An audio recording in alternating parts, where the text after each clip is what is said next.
నమస్తే రమగారు. నమస్తే జయ. రమగారు, చిన్నపిల్లలకి చందమామ కథలు చెప్పుకుంటున్నాం కదా మనం. చాలా ఇంట్రెస్టింగ్ అనిపిస్తున్నాయండి.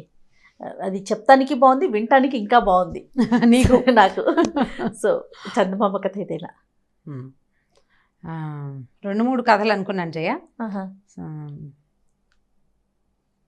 తగిన శాస్తి అనే కథ చెప్దాం. ఓకే. ఈ తగిన శాస్తి ఏంటంటే, మామూలుగా ఒకడు మనని మోసం చేశాడు, ఒకడిని ఇబ్బంది పెట్టాడు. టైం కోసం చూసి మనం వాడిని జాగ్రత్తగా అదే ఇబ్బంది పెట్టాలి. వాడిని కొట్టేసి తిట్టేసి పోట్లాడేసి చేయకుండా ఒకటి చేయకూడదు. తర్వాత వాడు చావు వాడేసేస్తాడులే, వాడి పాపాన్ని వాడే పోతాడులే అని వదిలేయకూడదు. వదిలేయద్దు. వదిలేయకుండా సమయం వచ్చేదాకా వెయిట్ చేసి కనీసం ఒక గుచ్చటానికైనా అవకాశం తీసుకోమంటారు ఆ చందమామ కథలు. బాగుంది కథ, ఇంట్రెస్టింగ్గా ఉంది. ఒక ఊళ్ళో చలమయ్య అని ఒక ధనవంతుడు ఉండేవాడట. ఈ ధనవంతుడికి పిత్రార్జితం వల్ల నాన్న సంపాదించిన ఆస్తి చాలా ఉంది, అతను కూడా బాగా సంపాదించాడు. అయితే ఊళ్ళో అందరూ ఈ చలమయ్యని చాలా ధర్మాత్ముడు అనుకునేవాళ్ళు. నిజానికి అతను మహా పిసినారు, చాలా పిసినారు వాడు. కానీ ఊళ్ళో అంతా ధర్మాత్ముడని ఎలా నమ్మేవారంటే, నలుగురు కూర్చునుండగా ఇతను ఎలా ఏమని చెప్పేవాడంటేట, ఒక అభ్యాగతైనా లేకపోతే నేను అన్నం తిన్ను, నాకు అన్నం సాయించదు అని చెప్పేవాడు. పెద్ద మనిషి కదా, బోల్డ్ ఆస్తున్నాయి, ఆయన ఎందుకు అబద్ధం ఆడతాడు? అలా నమ్మేవాళ్ళు. అభ్యాగత అంటే అతిథంటే నేను నిన్ను భోజనం మా ఇంటికి రండి అని పిలవడం. అభ్యాగతలు అంటే రోడ్డు మీద పోయేవాళ్ళు, అయ్యా ఒక ముద్ద పెట్టించండి అని వస్తారు. ఈ ఊరు నుంచి ఆ ఊరు వెళ్ళేవాళ్ళు, అట్లా దారిని పోయేవాళ్ళు అనమాట. బాటసార్లు వెళ్ళేటప్పుడు ఎవరో ఒకళ్ళ ఇంట్లో భోజనం దొరుకుతుందా అని అవకాశం కోసం వచ్చేవాళ్ళు అనమాట. ఈ అభ్యాగత లేనిదే నేను అన్నం తిన్నని చెప్పేవాడు. తన రోడ్డు మొదట్లో ఆయన సందులో కనుక ఎవరైనా దూరం నుంచి ఓ బాటసారో ఓ సన్యాసో వస్తువు కనపడితే తట్టుకుని లోపలికి వెళ్ళి తలుపేసేసుకునేవాడు, తలుపు తీసేవాడు కాదు. మామూలుగా వేసున్న తలుపులు ఎవరు గబుక్కుని కొట్టరు ఊళ్ళల్లో. తలుపు తెరిచిందనుకో అమ్మ అని కేక పెడతారు. కాలింగ్ బెల్స్ అవి ఉన్న రోజులు కావు. అక్కడి నుంచి ఆ మనిషి కనపడేసరికల్లా ఈయన లోపలికి వెళ్ళి గేట్ బంద్ చేసేవాడు, తలుపు వేసేసుకునేవాడు, లోపలికి వెళ్ళిపోయేవాడు. ఈ అభ్యాగతులకి ఆయన అన్నం పెడతాడనే జనాలు నమ్మేవాళ్ళు. ధర్మాత్ముడు అనుకుంటా. అలా ఇప్పుడు ఆయన మాటలను బట్టే కదా, మన మాటలను బట్టే కదా మనం నమ్ముతారు. కొంతకాలం తర్వాత ఏమైందంటేట, ఈయన ఈ ఊళ్ళో జనాలందరితో కూర్చొని మాట్లాడుతుండగా రాముడని ఒక కూలివాడు తనతో పాటు భార్యను కూడా తీసుకొచ్చి ఈయన దగ్గరికి వచ్చి అయ్యా ఏదైనా పని ఇవ్వండి, మీ ఇంట్లో ఉండి పని చేసుకుంటాను, మీకు తోచినంత ఇవ్వండి అని అడిగాడు. అడిగేసరికల్లా పో అనలేకపోయాడు ఈయన. అందరూ ఎందుకంటే తను ధర్మాత్ముడుగా నమ్ముతున్నారు కదా, అందుకని పని అడగటానికి వచ్చిన వాడికి కూడా చలమయ్య గారు లేదనడు అనే మాట అనిపించుకోవటం కోసం పెద్దగా ఇష్టం లేకపోయినా వాడిని ఉంచుకున్నారు. వీళ్ళ ఇంటి వెనకాల ఒక పడిపోవడానికి సిద్ధంగా ఉన్న ఒక గొడ్లపాకు ఉండేదట. రిపేర్లు చేయించేవాడు కాదు ఆయన. ఆ రిపేర్ చేయని గొడ్లపాకలో వీళ్ళని ఉండమన్నాడు. అక్కడి నుంచి వీళ్ళిద్దరికీ చెరుకో 2 రూపాయలు కూలీ నిర్ణయించి పెట్టాడు. 4 రూపాయలు నెల జీతం. ఇతనేమో ఈ రాముడు ఆ పని ఈ పని పై పనులు వ్యవసాయ పనులు ఆయనకి సాయం చేసేవాడు. అతని భార్య ఇండ్లలో పనులు ఆయన భార్యకి పని సాయాలు చేసేది. కానీ ఈ 4 రూపాయలు వాళ్ళ తిండికి చాలేదే కాదట పాపం. ఎప్పుడైనా అడిగినా ఆయన నేను కాబట్టి నేను ధర్మాత్ముని కాబట్టి నువ్వు అడగగానే పని ఇచ్చాననేవాడు. సచ్చినా రూపాయి పెంచేవాడు కాదు. ఈ పోని వాళ్ళ ఆవిడైనా ఇంట్లో వంట చేస్తే ఏముంది, పనివాళ్ళు ఉంటే ఓ ముద్ద ఎక్కువ ఉండి వాళ్ళకి పెట్టడం కదా. ఆవిడ బొటాబొటిగా భర్త కొలిచిచ్చిన గింజలతోటే ఉండేది, వాళ్ళకే సరిపోయేది. కానీ వీళ్ళకి ఒక ముద్ద కూడా అన్నం వచ్చేది కాదు. ఇక వాళ్ళు పెట్టేది లేదు, వీళ్ళు తినేది లేదు. ఈ ఉన్న 4 రూపాయలతోటి వీళ్ళ అవసరాలు గడుపుకుని నూకల గంజి కాచుకుని తాగేవాళ్ళు. వాళ్ళకి అందుకే సరిపోయేది ఆ డబ్బు. నూకలతో గంజి కాచుకునేవాళ్ళు. అయితే ఈ భార్య అతను అనేదిరా, రాముడు భార్య, ఎందుకయ్యా వీళ్ళ దగ్గర ఈ పని ఈ కష్టం ఇంకెక్కడైనా చేస్తుంటే 10 రూపాయలు వస్తాయి, ఈ కటకట్లాడుతూ తిండి ఇదైపోతూ ఈ పని చేయటం ఎందుకు, వెళ్ళిపోదామంటే ఈ రాముడికి ఆ మాట నచ్చలేదు. ఏమన్నాడంటే, ఈయన ధర్మాత్ముడని అందరి ముందు పోజుగొట్టి కదా మన్ని పనిలో చేర్చుకున్నాడు, అందుకే పొమ్మనకుండా నేను చాలా ధర్మాత్ముడని పేరు తెచ్చుకుంటున్నాడు. ఈయన ధర్మాత్ముడు కాదు, ఈయన పరిస్థితి ఇది అనే సంగతి జనాలకు తెలియజేయాలి. తెలియచేసి వెళ్ళాలి ఇక్కడి నుంచి. సో రాముడికి తెలుసు అది చెప్పాలనుకునేవాడు. అది చెప్పడానికి ఒక ఆలోచన చేసి పెట్టుకున్నాడు.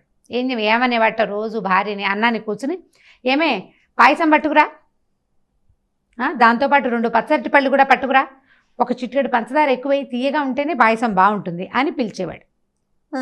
ఈ భార్య ఒక పళ్ళె నిండా సత్తుపళ్ళెంలో నూకలు గంజిపోసి దాన్ని ఇంకో చిటికెడు ఉప్పేసి 2 పచ్చిమిరపకాయలు పట్టుకుని భర్తకు తెచ్చిచ్చేది. ఆ పచ్చిమిరపకాయలు కోరుకుని ఆ నూకలు గంజి తాగేసేవాడు. ప్రతిరోజు ఏమే పాయసం పట్టుకురా, పచ్చరటి పళ్ళు పట్టుకురా అనేవాడు. ఇదే ప్రాసెస్. ఒకరోజు ఈయన విన్నాడు, చలమయ్య గారు విని ఏంటి వీడు నేను ఇచ్చే డబ్బులతోటి వీడు పాయసం కాచుకొని తాగుతున్నాడా, అరే పాయసం అంత చౌక, ఎలా కాచుకుంటున్నాడు వీడు చూద్దాం అనుకున్నాడు. ఇంతలో ఏమైంది, ఇంకో 2-3 రోజులు గడిచాక అడుగుదాం అనుకున్నాడు, సందర్భం ఇంకా రాలా. ఇంకో 2 రోజులు గడిచాక వీడు పెళ్ళాన్ని పనివాడు పాయసం పట్టుకురా, ఇంకో చిటికెడు పంచదార ఇయ్యి, పంచదార ఎక్కువ వేసేవా, 2 పచ్చడిపళ్ళు పట్టరా అనడం ఆయన భార్య విన్నది. ఆవిడకి మహా ఇష్టం పాయసం అంటే. భర్త గారు పాయసానికి దానికి ఒప్పుకునేవాడు కదా, డబ్బు ఖర్చు ఎందుకు వేస్ట్ అనేవాడు. పాయసం ఖరీదైన వ్యవహారం అని వాళ్ళ ఉద్దేశం. అప్పుడు ఆవిడ ఏమండి వీళ్ళు పాయసం కాచు తాగుతున్నారండి, ఎంచక్కాను మనమేమో తాగట్లేదు అని భర్తకి చెప్పింది. చెప్పేసరికి ఆయన ఎలా వీడు ఓ రోజు కాదు ప్రతిరోజు పాయసం ఎలా తాగుతున్నాడు అని వాడిని అడిగాడు. ఏరా ఏమిట్రా రోజు పాయసం తాగుతున్నావు నువ్వు అని అడిగితే, అవును బాబు మీరు ఇచ్చే డబ్బులతోటి పాయసం కాక మరేమొస్తుందండి, మీరు ఎంత మహాత్ములు, బ్రహ్మాండంగా పాయసం వస్తుందండి, పచ్చటి పళ్ళు పాయసం తినటం వల్లే కదండి నేను ఇంత పని చేయగలుగుతున్నాను అన్నాడు. అనేసరికి ఈయనకు అర్థమైంది, తను తక్కువ జీతం ఇచ్చినప్పటికీ వీడిది తింటున్నాడంటే పాయసం అంత చవక అని అర్థం చేసుకున్నాడు. కొన్నాళ్ళు గడిచింది. ఇంతలో ఏమైంది, చలమయ్య గారి అమ్మాయికి పెళ్లి సంబంధం కుదిరింది. పెళ్లి వాళ్ళు వస్తామన్నారు. ఆ పెళ్లి వాళ్ళు ఏదో అమ్మా నాన్న ఓ పిల్లాడు ఓ చెల్లి కాకుండా వాళ్ళు 15 మంది రావడానికి తయారయ్యారు. అమ్మో వీళ్ళందరూ వస్తే వీళ్ళందరికీ ఆహారం తిళ్ళు తిప్పలు తినుబండారాలు పెట్టద్దు, పెళ్లి వాళ్ళు వస్తే బోల్డ్ ఖర్చు అయిపోతుందని లాక్కుంటున్నాడు పీక్కుంటున్నాడు. ఆయన ఏం చేయాలని ఆయన తట్టింది. మన పనివాడు ఉన్నాడు కదా, పాయసం చీప్ అని చెప్పాడు కాబట్టి వాడిని పిలిచి, ఒరేయ్ అమ్మాయికి పెళ్లి చూపులు, మా ఆవిడ ఏదో వంట చేస్తుంది అనుకో, ఇంట్లో ఏదో చేస్తుంది, పాయసం చేయొచ్చు మీ ఆవిడతోటి. ఓహో నువ్వు సులువులో చేయించుకుంటున్నావు కదా, అదే సులువుగా మాకు కూడా చేయించేసే అని ఒక 2 రూపాయలు ఎత్తి చేతులు పెట్టాడు. తప్పకుండా అయ్యగారు అలాగే చేస్తానన్నాడు. సరే బజార్ వెళ్ళి సరుకులు కొనుక్కొచ్చాడు, భార్య చేతికి ఇచ్చాడు. అయిందా, సరే ఏమైంది, ఇక పెళ్లి వాళ్ళు వచ్చారు, అమ్మాయిని చూశారు, మాట్లాడారు, భోజనాన్ని కూర్చున్నారు. అక్కడి నుంచి మామూలు ఏదో కూర పప్పు వడ్డించాక మీకోసం ప్రత్యేకంగా పాయసం చేయించాను అని కేకేశాడు. ఈ చలమయ్య గారి భార్య అప్పుడప్పుడు వడ్డిస్తుంది కానీ కొంచెం పెద్దవాళ్ళు ఆ మగవాళ్ళు ఉండేసరికి ఆ సిగ్గుబడి ఆవిడ కొంచెం పక్కకుంది. ఈ పని అమ్మాయి ఉంది కదా, ఈ రాముడి భార్య ఉంది కదా, ఆ అమ్మాయినే వడ్డించమనేసరికి ఆ అమ్మాయి ఏం చేసింది, సరే అని గిన్నె చేత్తో పుచ్చుకొచ్చింది. అందరి ఆకుల్లో తలా ఒక 2 గరిటెలు నూకలు జావు వడ్డించి తలా 2 పచ్చిమిరపకాయలు పెట్టింది. పెట్టేసరికల్లా తినండి పాయసం మీకోసమే ప్రత్యేకంగా చేయించాను అని అడిగిన. అనేసరికి ఆ పెళ్లి పెద్ద ఏమన్నా పెద్ద మనిషి అయ్యా నువ్వు, మాకు పాయసం మొహం తెలియదు అనుకున్నావా, నూకలు గంజి వడ్డించి పచ్చిమిరపకాయలు పెట్టించి నువ్వు ఇవి పచ్చటి పళ్ళు అది పాయసం అని మనం నమ్మమంటావా, నీకే తెలీదా మాకు తెలియదని నువ్వు అనుకుంటున్నావా, అత్తేరి ఇంత అమర్యాద చేస్తావా, నూకలు గంజి వడ్డిస్తావా పెళ్లి విందుకి, నువ్వు వద్దు నీ సంబంధం వద్దని డామ్ డూమ్ అని అరిచి తిట్టి పోట్లాడారు. ఈ లోపల ఈ గోవాలకి చుట్టుపక్కల జనం అంతా చేరారు. ఏదో మనం మాట్లాడుకుంటే రారు కానీ కేకలు పెడితే ఎందుకు రారు, చుట్టుపక్కల పల్లెటూళ్ళలో అందరూ వచ్చారు. వచ్చేసరికల్లా అప్పుడు ఈయన వాడిని పిలిచి, ఏరా ఇంత అవమానం చేస్తామంటే, అవమానం ఏమిటయ్య గారు, నేనేం తింటున్నానో అది చేయమన్నారు మీరు, మేము అదే తింటున్నాం, మీరు ఇచ్చే జీతానికి నేను పాయసమే తింటానంటే మీరు నమ్మారు, నేను ఏ పాయసం తింటున్నానో అందరికీ తెలియాలి కాబట్టి పెట్టాము, మీరు నన్ను తినిపిస్తున్నారు ఇప్పటికి ఎన్ని సంవత్సరాలుగాను ఇదే కదా అనేసరికల్లా ఇంకా ఆయన ఊళ్ళో అందరికీ ఈయన సంగతి తెలిసిపోయింది, ఆయన పరువు పోయింది. తర్వాత మెల్లిగా సర్దుకున్నాడు, ఈవిడ కాస్త భార్యను తీసుకుని వెళ్ళిపోయాడు అక్కడి నుంచి. ఇప్పుడు వాడు టిట్ ఫర్ టాట్ చేశాడు అనమాట. దానికోసం ఓ 2 ఏళ్ళు ఏమో వెయిట్ చేశాడు.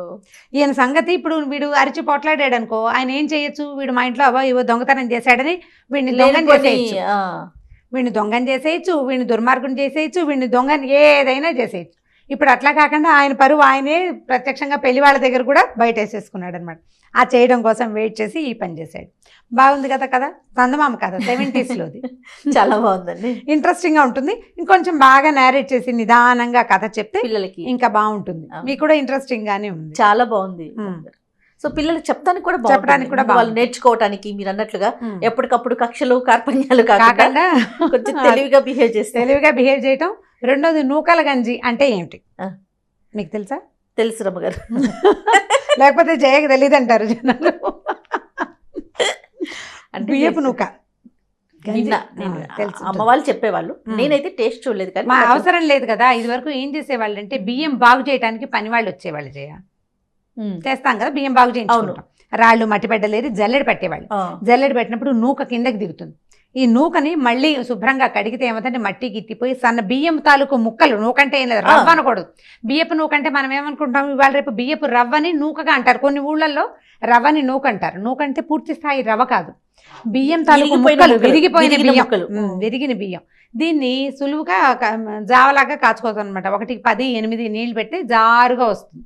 ఒక 2-3 గంటలు చల్లారిస్తే కొద్దిగా చిక్కపడుతుంది అనమాట. కొంచెం ఉప్పు వేసి అవి ఉప్పు వేసుకుని, మజ్జిగ వేసుకుని, పచ్చిమిరపకాయలు, ఉల్లిపాయలు నలుచుకుని తినేవాళ్ళు. పాత రోజుల్లో ఇదేంటంటే ఇది ఒక ఆహార పదార్థంగా ఉండేది.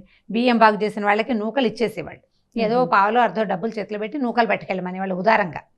ఆ నూకలు బాగు చేసుకుని కొంతమంది దోశలు వాటికి ఇడ్లీ మినపిండికి కలుపుకుని పోసుకునేవాళ్ళు ఒకటి. లేకపోతే ఈ జావ కాచుకుంటే పొద్దున్నే తాగడానికి, రాత్రి కాచి పెట్టుకుంటే పొద్దున్నే తాగడానికి బాగుండేది అనమాట. ఇట్లా వాడుకునేవాళ్ళు. ఈ నూకలు వాటికి వాడతాం, సహజంగా మనం వాడుకుంటాము. దీన్ని గంజి కాచుకోవటం కూడా పల్లెటూళ్ళలో కనపడుతుంది అనమాట. నూకలు అంటే గంజి కాచుకో. సో ఇది ఒక ఇంట్రెస్టింగ్ టాపిక్ పిల్లలకి చెప్పేందుకు. ఇది ఒక విషయం కూడా చెప్పచ్చు మనం, ఈజీగా ఉంటా. అంటే కొత్త విషయం తెలుస్తుంటుంది కదా. ఓన్లీ స్టోరీనే కాకుండా మన ఆహార పదార్థాలు, అలవాట్లు అన్ని అందించిన వాళ్ళు పాత రోజుల్లో ఎలా తినేవాళ్ళు అనేది తెలుస్తుంది. రైట్ రామ్ గారు, థ్యాంక్ యూ సో మచ్ అండి. ఓకే చేయ. ఈ వీడియో కనుక మీకు నచ్చినట్లయితే లైక్ చేయండి, షేర్ చేయండి. మరిన్ని వీడియోస్ కోసం మా ఛానల్ని సబ్స్క్రైబ్ చేసుకోండి.